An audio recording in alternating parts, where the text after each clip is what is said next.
چلتے ہیں عرب سے مشرق کی طرف، تو ایران ایک اعتبار سے یہ بازی لے گیا ہے پورے عالم اسلام پر۔ ان کے مذہبی عقائد، ان کی فقہ سے ہمیں جو اختلاف ہے وہ ہے اپنی جگہ پر ہے۔ آپ کو معلوم ہے میرے بارے میں کسی کو اشتباہ نہیں ہو سکتا اس اعتبار سے۔ میری جس درجے دشمنی رکھی گئی ہے، جس طرح میرے سر کا جو ہے مطالبہ ہوتا تھا، دو ہی آدمی تھے پاکستان میں کہ جن کے سر مانگے گئے، ایک کراچی کے وہ شاہ بلیغ الدین صاحب اور ایک نے، تو اس حوالے سے وہ اپنی جگہ پر اختلاف ہے، لیکن اس حقیقت کا اعتراف کیے بغیر نہیں رہا جا سکتا۔ پورے عالم اسلام میں یہ واحد مسلمان ملک ہے جس نے بہرحال اپنی شریعت، اپنے عقائد کے مطابق ایک مذہبی انقلاب برپا کیا ہے، اور پورے عالم اسلام میں مذہبی سطح پر حکومت کی سطح پر فنڈامنٹلسٹ صرف ایک ملک ہے، یا دوسرا جو ہے تھوڑا سا وہ ہے سوڈان، لیکن اس کی اہمیت اس لیے نہیں کہ وہ کسی عوامی انقلاب سے نہیں بنا، بلکہ وہ تو ایک فوجی انقلاب سے شکل بنی ہے جو بھی بنی ہے۔ اللہ کرے اس میں استقامت ہو، اس سے یقینی کوئی نتیجہ برآمد ہو جائے۔ خبریں بھی اچھی آ رہی ہیں، لیکن میں تو دنیا کا جو پرسپیکٹو ہے اس کے حوالے سے عرض کر رہا ہوں کہ اس پہلو سے ایران ان کا ٹارگٹ ہے، ٹارگٹ نمبر 1 ایک خاص اعتبار سے۔ ٹارگٹ نمبر 1 ایک دوسرے اعتبار سے ہم ہیں، وہ میں بعد میں عرض کروں گا۔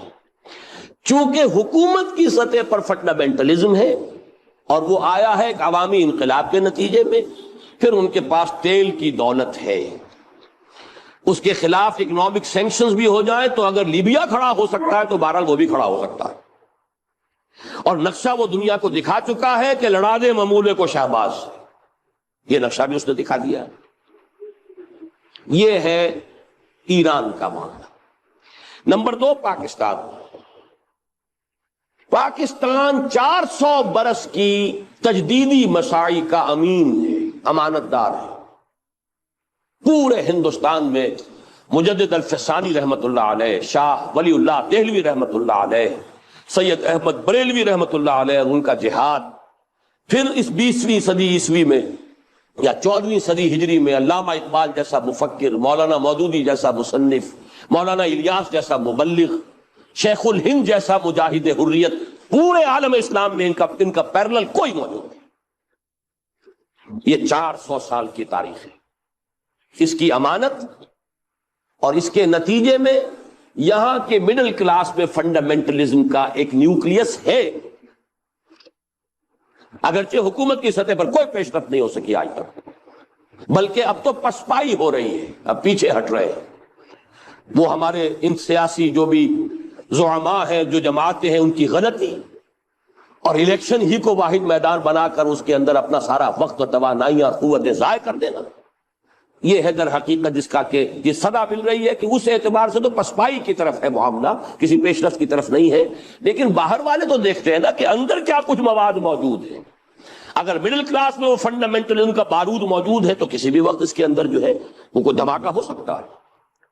دوسری بات جو ان کے لیے ایک اعتبار سے ٹارگٹ نمبر 1 ہمیں بنا رہی ہے، وہ ہمارا ایٹمک نو ہاؤ ہے، پورے عالم اسلام میں اور کسی کے پاس نہیں۔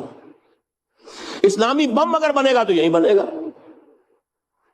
یہ ہے مختلف اسباب جس کے بنا پر ایران اور پاکستان کو آپ بریکٹ کر لیجئے، یہ اس نیو ورلڈ آرڈر یا آج کی میری گفتگو کے حوالے سے یہودی اور عیسائی گٹھ جوڑ کا جو ٹارگٹ نمبر 1 ہے، ایک اعتبار سے ایران ہے، ایک اعتبار سے پاکستان۔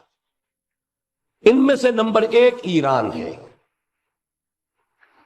اگر ہم چلتے ہیں عرب سے مشرق کی طرف، تو ایران ایک اعتبار سے یہ بازی لے گیا ہے پورے عالم اسلام پر۔ ان کے مذہبی عقائد، ان کی فقہ سے ہمیں جو اختلاف ہے وہ ہے اپنی جگہ پر ہے۔ آپ کو معلوم ہے میرے بارے میں کسی کو اشتباہ نہیں ہو سکتا اس اعتبار سے۔ میری جس درجے دشمنی رکھی گئی ہے، جس طرح میرے سر کا جو ہے مطالبہ ہوتا تھا، دو ہی آدمی تھے پاکستان میں کہ جن کے سر مانگے گئے، ایک کراچی کے وہ شاہ بلیغ الدین صاحب اور ایک نے، تو اس حوالے سے وہ اپنی جگہ پر اختلاف ہے، لیکن اس حقیقت کا اعتراف کیے بغیر نہیں رہا جا سکتا۔ پورے عالم اسلام میں یہ واحد مسلمان ملک ہے جس نے بہرحال اپنی شریعت، اپنے عقائد کے مطابق ایک مذہبی انقلاب برپا کیا ہے، اور پورے عالم اسلام میں مذہبی سطح پر حکومت کی سطح پر فنڈامنٹلسٹ صرف ایک ملک ہے، یا دوسرا جو ہے تھوڑا سا وہ ہے سوڈان، لیکن اس کی اہمیت اس لیے نہیں کہ وہ کسی عوامی انقلاب سے نہیں بنا، بلکہ وہ تو ایک فوجی انقلاب سے شکل بنی ہے جو بھی بنی ہے۔ اللہ کرے اس پہ استقامت ہو، اس سے یقینی کوئی نتیجہ برآمد ہو جائے۔ خبریں بھی اچھی آ رہی ہیں، لیکن میں تو دنیا کا جو پرسپیکٹو ہے اس کے حوالے سے عرض کر رہا ہوں کہ اس پہلو سے ایران ان کا ٹارگٹ ہے، ٹارگٹ نمبر 1 ایک خاص اعتبار سے۔ ٹارگٹ نمبر 1 ایک دوسرے اعتبار سے ہم ہیں، وہ میں بعد میں عرض کروں گا۔ چونکہ حکومت کی سطح پر فنڈامنٹلزم ہے اور وہ آیا ہے ایک عوامی انقلاب کے نتیجے میں، پھر ان کے پاس تیل کی دولت ہے، اس کے خلاف اکنامک سینکشنز بھی ہو جائیں تو اگر لیبیا کھڑا ہو سکتا ہے تو بہرحال وہ بھی کھڑا ہو سکتا ہے، اور نقشہ وہ دنیا کو دکھا چکا ہے کہ لڑا دے ممولے کو شہباز، یہ نقشہ بھی اس نے دکھا دیا۔ یہ ہے ایران کا معاملہ۔ نمبر 2 پاکستان۔ پاکستان 400 برس کی تجدیدی مساعی کا امین ہے، امانت دار ہے۔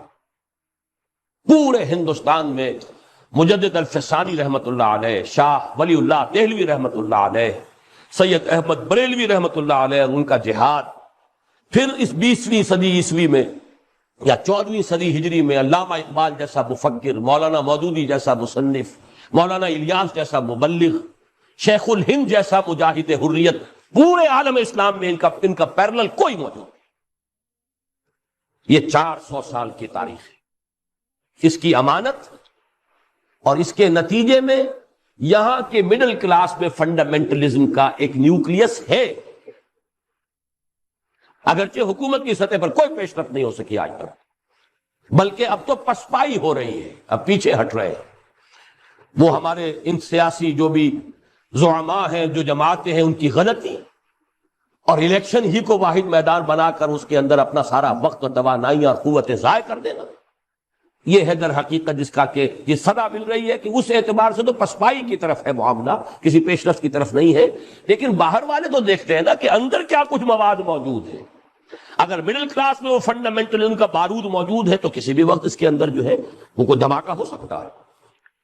دوسری بات جو ان کے لیے ایک اعتبار سے ٹارگٹ نمبر 1 ہمیں بنا رہی ہے، وہ ہمارا ایٹمک نو ہاؤ ہے۔ پورے عالم اسلام میں اور کسی کے پاس نہیں۔ اسلامی بم اگر بنے گا تو یہی بنے گا۔ یہ ہے مختلف اسباب جس کے بنا پر ایران اور پاکستان کو آپ بریکٹ کر لیجئے، یہ اس نیو ورلڈ آرڈر یا آج کی میری گفتگو کے حوالے سے یہودی اور عیسائی گٹھ جوڑ کا جو ٹارگٹ نمبر 1 ہے، ایک اعتبار سے ایران ہے، ایک اعتبار سے پاکستان۔